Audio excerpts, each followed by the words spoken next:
Hi everyone, in this video we're going to be taking a look at some of the really key and important language techniques needed for both GCSE and Functional Skills English. The first thing we're going to do is we're going to have a look at an acronym and use the clues to work out the techniques that each of the letters stand for. Now if you're not too sure what we mean when we say acronym, this is a word comprised of many letters. Each of these letters will stand for something else. So in our case with our acronym, each of these letters will stand for a bigger language technique that you do need to know. So here are some of the clues. It may be that you've heard a few of these before, so if you have, that's absolutely fantastic. We're going to use all of those later when we think about how to apply these to actual assessments. So the first clue is a statement that is someone's viewpoint but not necessarily a fact, stating something more than once to emphasize its importance, and the final one, speaking directly to the audience to make a personal connection. Now if you want to pause the video here and try and figure out these clues yourself, please feel free to do so. If you're still not sure about any of these techniques, then don't worry too much. We'll be going through every single one of these techniques in the acronym with examples as well.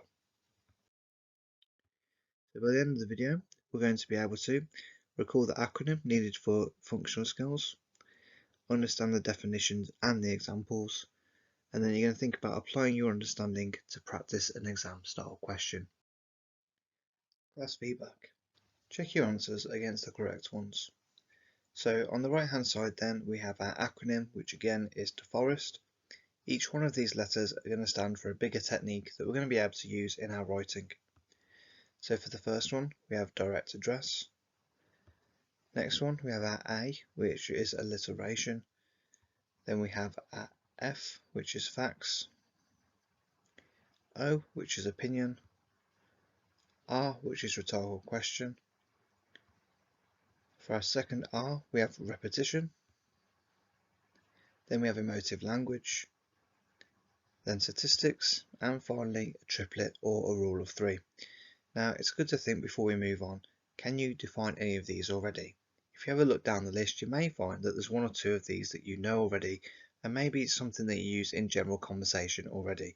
That is absolutely fantastic, and what we're going to think about is, can we actually define each of these, can we learn them, and can we make sure that we're using them when we're approaching a writing task? Look at the definitions and examples for each of the key techniques. So the more that we get actually familiar with these techniques, the more likely we are we're actually going to apply them once we do a writing task. So the first one we're going to look at is the first letter in our acronym, which is our D, so that would be direct address. Now the definition of this is speaking directly to the audience to make a personal connection. Now this is a really fantastic thing to do, especially if you are writing a speech and you're speaking to a large amount of people. Using direct address makes people feel like you're actually directing the conversation towards the individual. An example of this should be, you should always make time to revise for your exams. For our next one, we're going to move on to the next letter within our acronym, which would be alliteration. Now, alliteration, this often gets confused with repetition, however, it is ever so slightly different. So for the definition, this is the same letter occurring at the start of a word and another word in close proximity to each other. So in other words, it's something like this. Revising shouldn't be hard and horrible, it should be fascinating and fun. And you can see there, the reason why people get confused is because there is an element of repetition, where in fact repeating the same letter in words like hard and horrible, and then you're repeating different letters in fascinating and fun. So the alliteration occurs when repeating the same letter two or more times, and that gives our words a little bit more emphasis and makes it sound just a little bit more bold or louder than it would normally in everyday writing. Next, we're going to move on to our third letter within the acronym, which is facts. So the definition of a fact is this is something that is true and factual. An example of this is, it is a fact that English can be difficult for a lot of people. Now, if you're not too sure about how to present facts, it's important that you just think about, can you actually state it in a matter-of-fact way? So actually by saying it is a fact ensures that you're going to get a mark for showing you understand that using facts in your writing is a really good persuasive technique. Next, we have opinion. A definition of that is something that is a personal view or idea. An example of this is, in my opinion, revising is easier if you use YouTube. So for our next technique, we've moved on to the first R in our acronym, which is rhetorical questions. So the definition of this would be a question that doesn't require a verbal response. So this is quite a confusing one for a lot of students. What is the point of actually asking a question if you're not going to get a verbal response? So the point of this is that you're actually engaging the audience and you're getting them to internalize what you're trying to put forward. They may not be giving you a verbal response, but they should be thinking about the actual question that you're putting forward. So an example of this would be, who doesn't hate revising for exams? Next, we're going to move on, and the next part of our DeForest technique is we're going to look at repetition. So repetition is when a word or phrase is said 2 or more times. An example of this would be, remember to revise, remember to revise.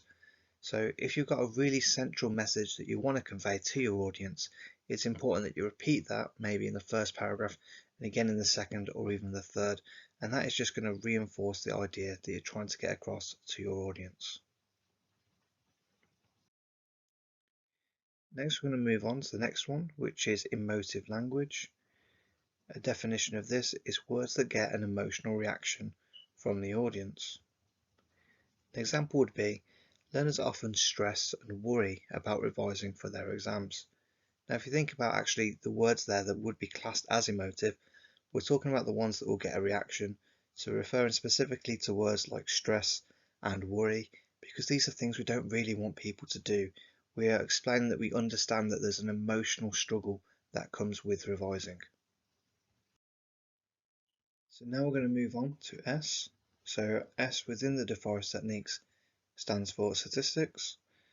So this is where we use numerical data to support a point that's being made. An example of this would be 90% of people struggle to revise. Now, a lot of people struggle with statistics because it's not like in an exam that you can go out and revise or research for your subject. So it's a good idea just to make up the statistics. Another good idea is to try and go roughly around 90% so it sounds a little bit more believable. Your statistic isn't going to have much persuasive power if you're saying 40% of people that eat a lot of chocolate will gain weight. That isn't really going to convince a lot of people. So if you want to actually have some statistic with some power, we need to at least go around the 90% mark. Next, we have our final one, which is a triplet or a group of 3. This is also called a rule of 3 by some teachers, so if you're unsure, that might be the reason why. So for our definition then, this is where you have 3 words or phrases that link to one common idea or goal. An example of this would be, revising is stressful, time-consuming, and drives some people crazy. And the simple logic behind this one is that 3 ideas towards one goal is just stronger than one. If you really want to drive home how important something is, saying 3 things towards that goal is just going to have more emphasis than if you say one thing. Look at the exam question and attempt the challenges that follow. So now that we've looked at our DeForest techniques, we're going to think about how to apply these to a writing task. So if you're doing level 1 or level 2 functional skills, you might get a question that looks something like this. You've been asked to give a speech at your college or school about revising and dealing with exam stress. In your response, you should write clearly and concisely, use a range of language techniques, have good accuracy of spelling, punctuation and grammar, and your word count is 250 to 300 words. So the first thing I like to do whenever you're faced with a question like this is identify the TAP of the exam question. Now, if you're not too sure what we mean by this, we mean the topic, the audience, and the purpose. And that's just going to help you break down specifically what we want to focus on in this writing question. For the super challenge, which of the examples from our DeForest techniques could you use already? If you have a look back at some of the ones that we went through, have a look at some of the examples, there are a few of these that you can actually work towards this answer already. And for a mega challenge, write your response using the techniques and submit your work for marking and for feedback.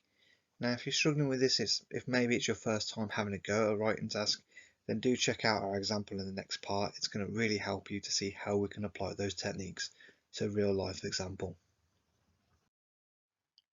Look at the example response and identify where the writer has used the forest techniques.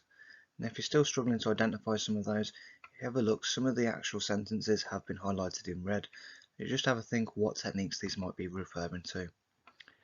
So it says then, good morning ladies and gentlemen. I'm here today to speak to you about something that affects all of us. I'm speaking about revising. Revising is stressful, time consuming, and drives some people crazy. However, I'm here to tell you that it doesn't have to be that way.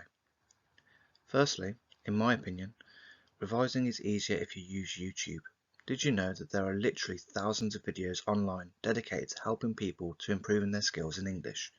Let's face it, revising can feel like torture. Research has shown that 90% of students struggle with revising, but it doesn't need to be that way anymore. If you'd like to pause the video here and go through it at your own time, please feel free to do so. We're now going to jump ahead and go through the answers in the next part of the video. Class feedback. Check your answers against the teacher's ideas. So on our left hand side then we have the same response that we just read through. The only way that this has changed now is that next to each of the techniques we have a number to indicate what technique is being used. So for number 1, for example, we have a triplet or a group of 3. Revising is stressful, time consuming, and drives some people crazy. So it's 3 ideas towards that one common goal. Number 2, we have emotive language with the word crazy. Hopefully no one actually feels crazy when they are revising, but we do understand that that is something that can happen to a lot of people when they just don't know how to revise properly. Number 3 is the direct address with the word you. Number 4 in the second paragraph is an opinion. So it starts with in my opinion. Number 5 is a rhetorical question. Number 6 is emotive language with the word torture. Again, that's very good in terms of emotive language because it's actually showing us how the person's feeling going through the idea of revision. And our final one, number 7, is a statistic. So 90% of students struggle with revising. It's important to note as well with statistics, this isn't data I've actually pulled from some research or anything like that. It's just me showing that I know that using a statistic in my writing is going to get me more marks. So you're more than able to actually come up with these statistics on the spot because you're not going to be able to research every single topic. You're not going to know what topic comes up in your actual writing exam. So saying something like 90% is a really good thing to use for persuasive writing because it is a high percentage. In terms of our next lesson, we're going to be going over the following things. So we're going to recall the acronym needed for functional skills, understand techniques that work not only in functional skills but also in GCSE English, and we're going to apply our understanding to answer some comprehension questions. Now if you need any additional support or help, the new videos will be added every single week. Alternatively, you can leave us a comment below, visit our membership and join us, or visit our partner channel, Bookworm Teaching, for more lessons and guidance on all things English. Thanks ever so much for listening guys, and all the best with your work and revision in the future. Bye bye.